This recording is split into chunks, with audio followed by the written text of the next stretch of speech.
हाँ, तो आज फिर से अच्छी सी तारीख है और अभी रिकॉर्ड हो रहा है सुबह।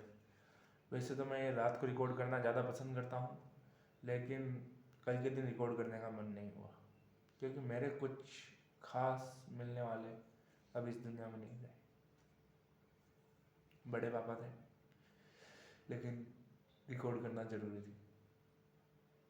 कंटिन्यूटी, डिसिप्लिन में आने की आदत को डालने के लिए कि अब से सुबह 9 बजे मेरे को ये टॉक, जो कि मेरा पसंदीदा काम है, आके बैठना और बोलना, इसको करने का डिसिप्लिन मुझे रखना था कि 9 बजे सुबह मेरी वीडियो आएगी ऐसे टॉक करते हुए।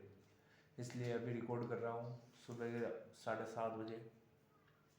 और अभी ऐसे अगर मैं रोज डालता हूँ ये वाली फुटेज, इसमें कुछ एडिटिंग नहीं होती, कुछ नहीं होता है। कल उनका देहांत हुआ, उनको ले जा रहे थे। एक्सेप्टेंस मतलब 1-1.5 महीने से हम उन्हें देख रहे थे कि उनकी हालत क्या थी, तो ये चीज़ उन्हें भी पता चल गई थी और हमें भी। इसलिए उनके शरीर को देखते हुए, उनके दुख को, कि उनसे चलने भी ढंग से नहीं आ रहा, उनसे खड़े नहीं रहने आ रहा है, खाना नहीं खाने आ रहा है, बात नहीं कर पा रहा है किसी से ढंग से, बात में सिर्फ हवा निकल रही है, इससे हो रहा था। खाना कुछ खा नहीं पा रहे थे, सिर्फ बोतल के भरोसे थे। तो उसका थोड़ा दुख हुआ क्योंकि बचपन से देखते हुए आ रहे हैं, अपने साथ खड़े खड़े हुए हैं एक सपोर्ट के जैसे।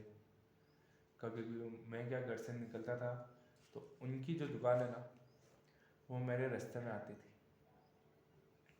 और उसके बाद मुझे स्कूल जाना था, उनकी दुकान थी जूस की। तो मैं जाते समय सुबह उनको धोख देता था, वो मुझे पैसा देते थे।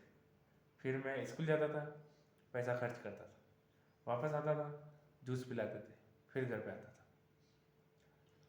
और बचपन से भी, सही बोलूँ, डिस्कवरी देखना मुझे उन्होंने सिखाया, क्योंकि उनके कमरे में जब भी जाओ डिस्कवरी चलती रहती थी, वो बैठे रहते थे और डिस्कवरी देखते थे। उनको जानवरों का बहुत अच्छा शौक था।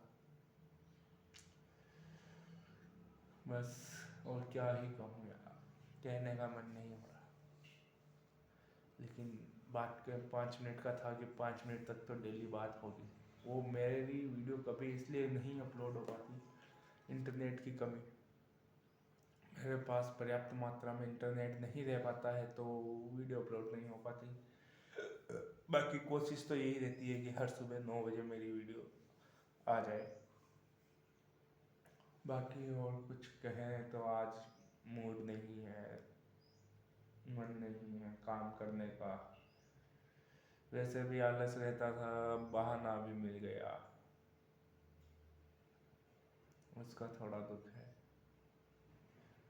कि यार, अगर कामयाबी अगर आपके पिता लोग देख ले तो मज़ा आता है। अब वो अपना अपना नसीब है कि नहीं देख पाए। गम नहीं, लेकिन सपनों को पूरा करने की आस है। क्या देखे वो सब बात बाद की है, पहले खुद देख ले, यही बात है। बस यही था। लेकिन उनकी एक सबसे अच्छी बात, एक जो बहुत मैं कभी नहीं भूल सकता, वो फिर आज से 5-6 साल पहले बीमार हुए थे। तब उन बिल्कुल ऐसी हालत हो गई कि उस समय भी वो जा सकते थे, लेकिन नहीं, वो अपने आप को मजबूत किया। क्योंकि वो कभी पेन को बताते भी नहीं थे कि मुझे दर्द हो रहा है, और खुद के अंदर ही रखते थे। कोई पूछता था कि साहब आपको दर्द हो रहा है, नहीं, सीधा उनका यही था कि नहीं नहीं मजा करो। रात को पास में सोने वाला उठ के अगर पूछ ले कि पापा क्या हुआ, सजा सजा मजे कर, ऐसा था उनका। उनका ऐसा नहीं था कि अरे यार यहाँ से दुख रहा है, वहाँ से दुख रहा है, ये तो बताना ही नहीं था उनको। उनका सीधा था, सजा सजा मजे कर, बस वो यही कहते थे, दर्द को सहते थे। तो आज से 4-5 साल पहले बीमार हुए थे, तब भी सबको यही लगा था, लेकिन उस समय उनका यही कॉन्फिडेंस जीतने को खड़ा करने को राजी हुआ। उसके बाद वह ऐसे ही घूम रहे थे। फिर एक दिन मैं उनके घर पे गया, उनका घर थोड़ा सा दूर है अपने घर से, तो उनके घर पे गया। वहाँ पे देखा मैंने, वो बनियान में, रात के समय ठंड के 9-10 बज रहे थे और वो ठंड में खड़े थे, कुछ नहीं, ऊपर बनियान था। मैंने कहा यार पापा टोपा वोपा पहन लो यार, मेरे को सीधा थारो बाप हूँ मैं, नमक सिखावे। ये बात मैं कभी नहीं भूल सकता कि सच्ची बात है वो मेरे। क्योंकि जो आदमी जिसको एक्सेप्टेंस है कि मैं कभी भी जा सकता हूँ, लेकिन गम नहीं कि अरे मेरे को यहाँ से दुख रहा है, वहाँ से दुख रहा है, आखिरी सांस तक खुद से लड़ने की आदत। हालांकि जवानी में पहलवान थे, बहुतों को मारा, बहुतों से लड़े, एक शरीर में था जोश। और ये चीज़ मुझे उससे बहुत अच्छी सीखने को मिली है। बाकी कुछ नहीं, धन्यवाद।